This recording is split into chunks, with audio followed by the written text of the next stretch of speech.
Hello बच्चों, तो कैसे हो आप सब लोग।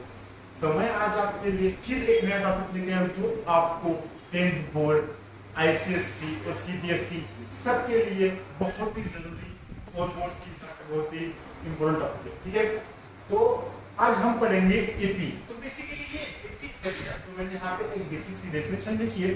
तो पहले डेफिनेशन पढ़ते हैं, फिर मैं आपको इसे पूरी तरह से समझाऊंगा। ठीक है, तो डेफिनेशन क्या कहती है हमारी, an AP is a sequence or a series of numbers in which each term, an AP is a sequence or a series of numbers in which each term can be obtained by adding, each term can be obtained by adding a certain quantity of its preceding term। अब इसका मतलब बताओ, ठीक है। तो इसका मतलब क्या है, बेसिकली मैं एक कोई भी एक डेफिनेशन क्योंकि मैं एक सीरीज लेता हूँ। ठीक है, जैसे मैंने यहाँ पे सीरीज ली है, मैंने समझो 12, 15, 18, 21, 24 एंड सो ऑन। ठीक है, या मैंने यहाँ पे कोई भी एक सीक्वेंस लिया। ठीक है, ये मैंने यहाँ पे कोई भी एक सीक्वेंस लिया। ठीक है, अब इस सीक्वेंस में मुझे बताना है कि सीक्वेंस एपी है। अब कोई भी सीक्वेंस को एपी होने के लिए एक क्राइटेरिया फॉलो करना पड़ेगा। क्राइटेरिया क्या है कि मेरी एपी की मतलब इस सीक्वेंस की हर एक जो टर्म है, हर एक नेक्स्ट टर्म जो है वो टर्म जिससे बढ़नी चाहिए उसके लिए कुछ भी फर्स्ट वो उसके प्रीवियस टर्म में एक सर्टेन क्वांटिटी, एक सर्टेन फिक्स क्वांटिटी ऐड करने पर हर बार मुझे एक नई वैल्यू मिलनी चाहिए। मतलब देखो मेरे पास में यहाँ 12 है, 12 में कुछ ऐड करूंगा मुझे नेक्स्ट टर्म मिलेगी, 60 में कुछ ऐड करूंगा मुझे 18 मिलेगा, कुछ ऐड करूंगा 18 मिलेगा। तो हर बार जो मैं ऐड करूंगा वो हर बार क्या होना चाहिए, वो फिक्स होना चाहिए। इसे हम क्या बोलते हैं, डिफरेंस बोलते हैं। मतलब देखो, मतलब जो मेरा फर्स्ट टर्म है 15, अगर मेरा नेक्स्ट टर्म को अगर मैं प्रीवियस टर्म से सब्ट्रैक्ट कर दूं तो मुझे क्या मिल जाएगा, डिफरेंस मिल जाएगा, डिफरेंस। ठीक है, 15 माइनस 12 कितना होता है 3, 18 माइनस 15 कितना होता है 3, 20 माइनस 8 कितना होता है 3। अब देख रहे हो हर बार, मतलब हर बार मेरा डिफरेंस कितना आ रहा है 3 आ रहा है।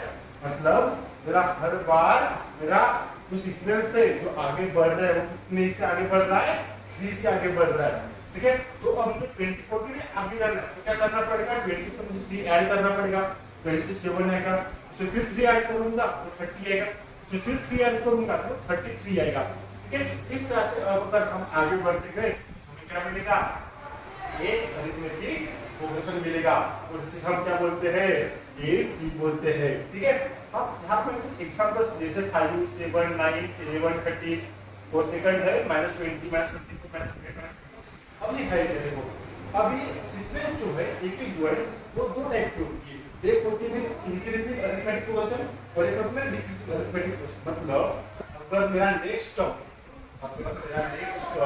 प्रीवियस टर्म से बड़ा है, अगर मेरा नेक्स्ट टर्म प्रीवियस टर्म से बड़ा है तो उसे हम क्या बोलेंगे, इंक्रीजिंग अरिथमेटिक प्रोग्रेशन। और इसका ही उल्टा, अगर मेरा नेक्स्ट टर्म प्रीवियस टर्म से छोटा है, देखो ना यहाँ पे 24 छोटा नंबर है, 20 -20 बड़ा नंबर है, फिर ये छोटा है, फिर छोटा होता जा रहा है। ठीक है, तो अगर मेरा नेक्स्ट टर्म प्रीवियस टर्म से छोटा है इस केस में इसे क्या बोलेंगे, हम डिक्रीजिंग सीक्वेंस बोलेंगे। ये क्या होगी हमारी इंक्रीजिंग सीक्वेंस, ये क्या होगी हमारी डिक्रीजिंग सीक्वेंस। इसे हम क्या बोलेंगे, इंक्रीजिंग अरिथमेटिक प्रोग्रेशन। इसे हम क्या बोलेंगे, डिक्रीजिंग अरिथमेटिक प्रोग्रेशन बोलेंगे। ठीक है, अब यहाँ पे 5 है, 9 है, 5 है, 7 है, 9 है, -20, -24। ठीक है, अब फर्स्ट केस में मेरा डिफरेंस कितना है, डिफरेंस मतलब इतने से मिलकर आगे बढ़ते 7 - 9 2, 9 - 7 2, 11 - 9 2। तो हर बार में डिफरेंस कितने का है, 2 का है। सेकंड केस में डिफरेंस हर बार कितने का है, -24 -20 -20 तो हो जाएगा, तो डिफरेंस कितने का आया, -4 का डिफरेंस। नेक्स्ट टर्म 6 - 4 मतलब -28 माइनस प्लस 24 तो -28 + 4 -4 होगा, डिफरेंस कितने का आएगा, -4 का आएगा। ठीक है, मतलब फर्स्ट केस में मेरी जो सीक्वेंस है वो 2 से हर बार बढ़ रही है, और सेकंड केस में जो एपी है तो अरिथमेटिक प्रोग्रेशन जो है वो हर बार -4 से कम हो रही है। ठीक है, तो इसे हम क्या बोलते हैं, इसे बोलते हैं हम अरिथमेटिक प्रोग्रेशन। ठीक है, अब बढ़ते हैं हम आगे। ठीक है, आगे एक एग्जांपल लेता हूं मैं, और आपको ये टॉपिक है वो आपको और समझ लो। ठीक है, एक एग्जांपल लेते हैं, उसकी सीरीज एक और लेते हैं, सीरीज लेते हैं। ठीक है, कोई भी सीरीज लेते हैं हम, जैसे 18 16 14 12 10 एंड एंड। ठीक है, जब मैंने कोई भी एक रैंडम सी मैंने ली है सीक्वेंस। ठीक है, सीक्वेंस मतलब ये मेरी कोई भी एक एपी है। अब इस एपी में मुझे टर्मिनोलॉजी थोड़ी सी पता रहनी चाहिए, तो मैं पढ़ता हूँ। ठीक है, सबसे पहली जो टर्मिनोलॉजी जो आपको याद रहनी चाहिए वो है फर्स्ट टर्म। कौन सी है? First term. स्टार्ट करते हैं किससे? ए से। अब जो भी मेरी सीक्वेंस, जो भी मेरी एपी जो स्टार्ट होगी, तो मेरी सीक्वेंस जो भी स्टार्ट होगी, उसका जो फर्स्ट टर्म रहेगा उसे हम क्या बोलते हैं? उसे हम लिख करते हैं ए से। ठीक है, अब इस सीक्वेंस में मेरा फर्स्ट टर्म क्या है? 18। मेरा फर्स्ट टर्म क्या है? 18। मेरा फर्स्ट टर्म क्या हो गया? 18 हो गया। ठीक है, अब देखो, अब आगे नेक्स्ट टर्म जो है, नेक्स्ट जो आपको याद रखना है वो है डिफरेंस डी। डी मतलब डिफरेंस, मतलब हर बार मेरी सीक्वेंस जो आगे बढ़ रही है या फिर जो रिवर्स में जा रही है, तो कितने टर्म से जा रही है। ठीक है, उसे हम बोलते हैं डी, यानी कॉमन डिफरेंस।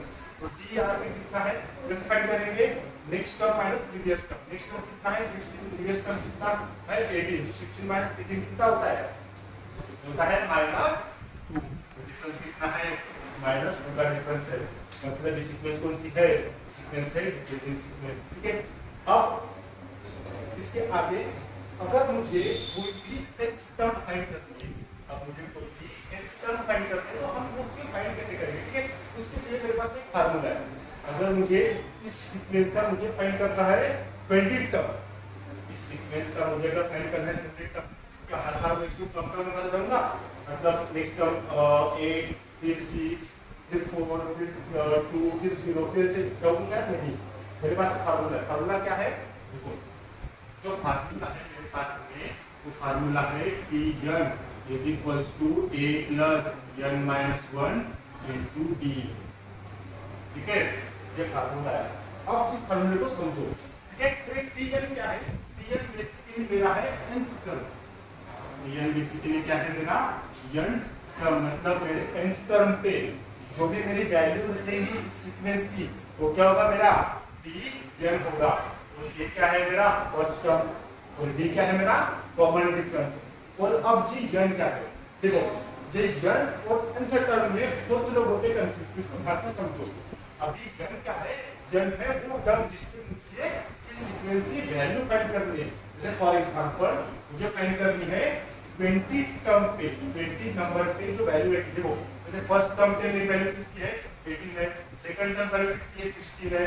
थर्ड टर्म की वैल्यू कितनी है? 14 है। वैसे ही 20 टर्म पे जो मेरी वैल्यू रहेगी वो होगी मेरी nth टर्म की वैल्यू, और n की वैल्यू क्या होगी? 20 होगी। ठीक है, अब इसे सॉल्व करते हैं। ठीक है, अब ऐसे मुझे फाइंड करना है कि 20 टर्म पे वैल्यू क्या रहेगी। ठीक है, तो इस केस में t कौन सी टर्म फाइंड करनी है? 20। तो t 20 is equal to a कितना है मेरा? 18 प्लस n माइनस 1, n कितना है? 20 माइनस 1, और कॉमन डिफरेंस कितने का निकालो? कॉमन डिफरेंस 16 माइनस 18 माइनस 2 का। ठीक है, तो सॉल्व करेंगे तो क्या आएगा? 18 प्लस 20 माइनस 1 19 इनटू माइनस 2। तो 18 minus minus into plus minus multiply करेंगे, क्या आएगा? 28। सॉल्व करेंगे, क्या आएगा? -8। मतलब ये 20 टर्म पे मेरी वैल्यू क्या आएगी? -10 आएगी। अच्छा, 20 टर्म पे मेरी सीक्वेंस की वैल्यू क्या आएगी? -10 आएगी। ठीक है, समझा आपको टॉपिक? वीडियो कैसा लगा आप कमेंट्स में जरूर बताएं, और इसके रिगार्डिंग कोई भी आपको अगर डाउट आता है तो वो जरूर आप कमेंट्स में मेंशन कीजिए, मैं आपको डाउट बिल्कुल सॉल्व करूंगा। और इसके नेक्स्ट वीडियो में हम देखेंगे सम ऑफ द टर्म्स, मतलब जितने मेरे टर्म्स है उधर मुझे फाइंड करना है सम। ठीक है, उसे हम किस तरह से फाइंड करेंगे उसका भी एक फार्मूला है, वो हम नेक्स्ट वीडियो में देखेंगे। ठीक है, थैंक यू सो मच।